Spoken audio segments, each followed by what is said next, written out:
Hey, listeners, it's time for a Red Star Daily Update. We're going to run a couple of red lights, or maybe drink a couple of red lights here during these segments with the folks from Red Star. Again, hanging out with Tom and Brody and Ryan here to talk soybeans and fungicide. Last week, if you missed it, we focused on the corn side of things. But, Tom, why do we care about soybeans? Well, because all the crush plants we're putting up across the country is why we care about soybeans. No, soybeans are real critical right now. Again, like we talked earlier, April 10th to June 10th, we're going to have, basically plantings taking place. And so, the timing of fungicide applications are going to be all over the board. R3 is really the right time for fungicide applications. And why is it the right time? That's when pod fill is basically starting, right? We're getting those pods are just starting to grow. That's when we're going to start, see the nitrogen transfer from the plant where the nitrogen has been stored in the plant. And it's going to start transferring itself to those pods, and that's going to give us our grain fill. And at that time, fungicides have just been so critical for us from a disease standpoint, whether you're in 15-inch row beans or 30-inch row beans. We tend to have a lot of heat, a lot of humidity, and we get a lot of plant diseases at that time. But it's also a key time we don't want to forget about the nutritional requirements going on in that plant as well. There are a ton of nutritional requirements happening at that time, especially, you back up to R2 a little bit because you flowered at R1. Those flowers have turned into pods. We're trying to fill some of those. We're flowering a new round and have a little nip pods on, and then we're flowering a third round that's on top of the plant. And so there's a lot going on. It doesn't know if it's in vegetative or reproduction all at that same time, because we need to make a huge amount of energy within that plant. And if you look at just average beans, say 55, 60 bushel beans versus like 100 bushel beans, there really isn't a big difference until we get to R2. And R2 is where that thing really drives apart. And from a nitrogen phosphorus standpoint, when you look at tissue samples. And so, one of the most frustrating things I think when farmers, go camp at the state fair and stuff, beforehand they'll go look at their beans and they'll count their pods. They're like, man, we got 300 bushel beans here. And then when we get back from state fair, it's like, where did all the pods go? And it's because it's sloughing them off, because we don't have the protein levels. We hadn't created as many carbohydrates early on to then put that, to create that level of amino acids and proteins in the plant. And so how can we supplement that?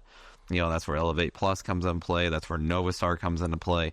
But also we need that last charge of those nodules to be able to fixate a higher amount of nitrogen for us. And that's where like a boron moly comes into play, and what the moly does to be able to stimulate that nodal root growth and protein production. So we can retain a higher percentage of those pods through late August. Obviously a rain does help in doing that, but those are the ways that we've seen and been able to prove out that we can supplement that and increase your soybean yield. Yeah, and we look at soybeans at R3, especially when that whole process starts.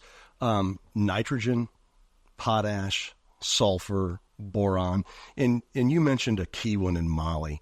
Moly is so important because it's going to help drive that nitrogen reductase that takes place in that plant. It just helps with that nitrogen conversion.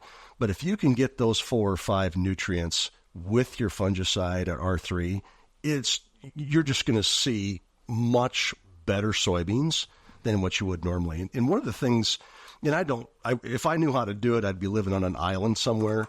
But every bushel of beans takes about 5.5 units of nitrogen. Beans take more nitrogen than corn, and for some reason, we forget about that. Now, do we go out and directly apply anhydrous ammonia or 32 to our beans? No, we don't. Now, as you get in irrigation, there's places, Ryan, where we do that, right? Yeah. We run summer solution and K-Star on those beans.